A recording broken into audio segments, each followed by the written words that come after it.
right, we're back with another Boss Steel Blades exclusive. Today we're looking at a Great Eastern Cutlery 64 in Kraisin jig bone. This is knife number 641126SSLBSG. Let's get into the model. So recently Great Eastern Cutlery put out the 64s again. This was sent over by Boss Steel Blades for review. Joe wanted me to get this on camera for him. So what you're talking about here is a GEC, not Northfield, not Tidiute, but GEC release. So GEC practical knives.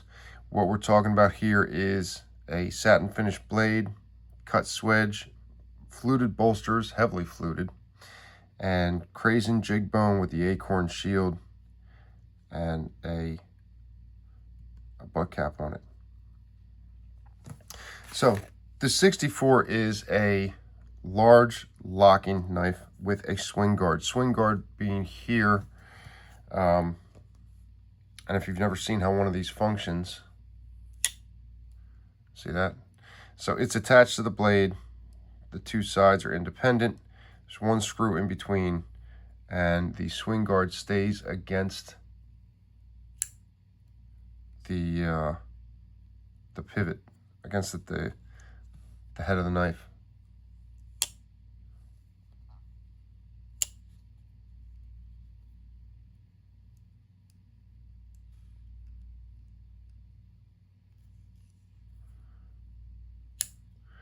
The pressure against the knife keeps it where it needs to be. You know, if it's open, it's in that position, and if you close the blade, it's lined up against the handle. So interesting stuff.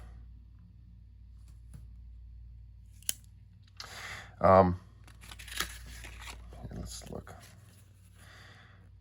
Great Eastern Cutlery, GEC Cutlery Practical Knives, 420 HC stainless steel. So this is 420, more with the 420, right? So, yeah.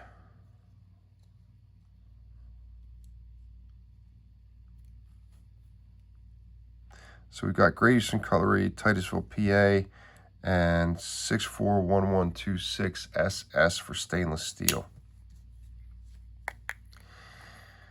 So 641126SS, LB for lockback, SG for swing guard. There's your lockback, there's your swing guard. If we're clearing the deck, little extras that Joel always sends. And then this is our write-up for the knife. So if you look here, Babylon Hill Special. So, rising on the bend of the Allegheny and overlooking the town of Tidiute, Pennsylvania, is Babylon Hill. So, during the oil boom, I mean, you can pause and read, but it looks like Ben Hogan and a lady that he had with him went and opened an establishment full of roughneck fun and squandering money and all that. I mean, I think the idea behind the knife is that it's a fighting knife with that swing guard on there. I don't know how realistic that is. I mean, in fact, I don't think it's very realistic at all. I mean, granted, it does lock and it does have a bit of a guard on there, but if I had to choose a knife to fight with, it wouldn't be this one. Sorry, guys, but that's just the truth of it. But it doesn't mean that they didn't use stuff like this in the past, and I'm sure that's what Great Eastern Cutlery is doing, is just paying homage to that. The Kraisin jig bone, I mean, I wasn't sure what the hell that meant. I guess the color. But it looks all right. I mean, it's like a deep red, darker in the middle. Not quite blood red, but still pretty dark. The swedges look good on this. I like the way everything is cut.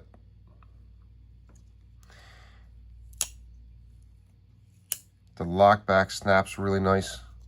I don't really feel any lock rock. I mean, if there's any there, it's so minimal that I can't even tell. And you can see through that lock.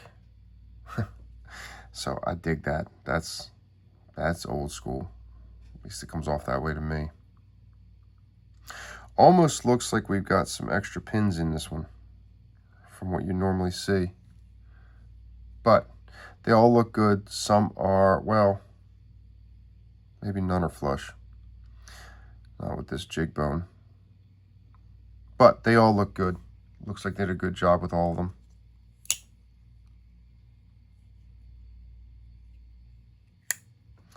Yeah. The swing guard is an interesting idea. Let's see. No gaps to be seen. All that looks good.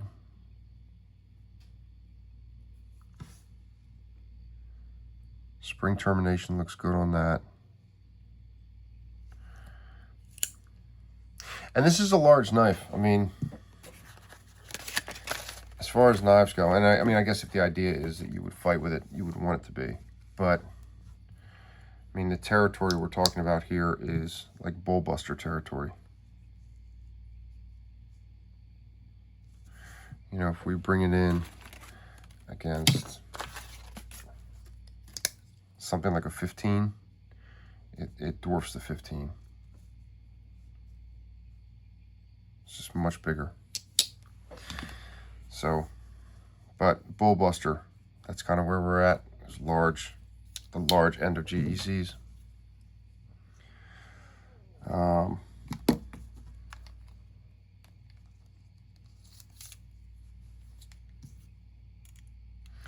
For measurement's sake, blade length 3.5, cutting about 3 1/4.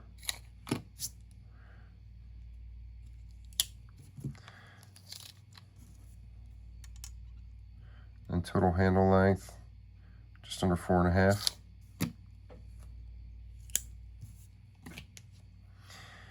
Yeah, I wonder.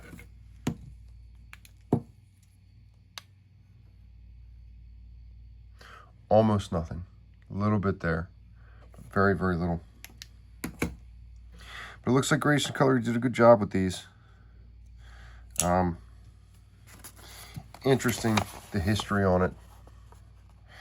And I don't really think that this, you know, has anything to do with where the knife came from, but the kind of place that would inspire a person to carry this kind of knife, I think is the point of that. Joel wanted me to get it on camera. I wanted to bring it out. I wanted to show it. What do you guys think? Have you had one with a swing guard? Do you have a collection of? Some guys have collections of these damn things, and they've got a bunch with swing guards on them. Is that your thing? Is it something you like, or is it something you stay away from? Something you were waiting to see come back out? Get down in the comments. Let us all know. We'll see you guys on the next video.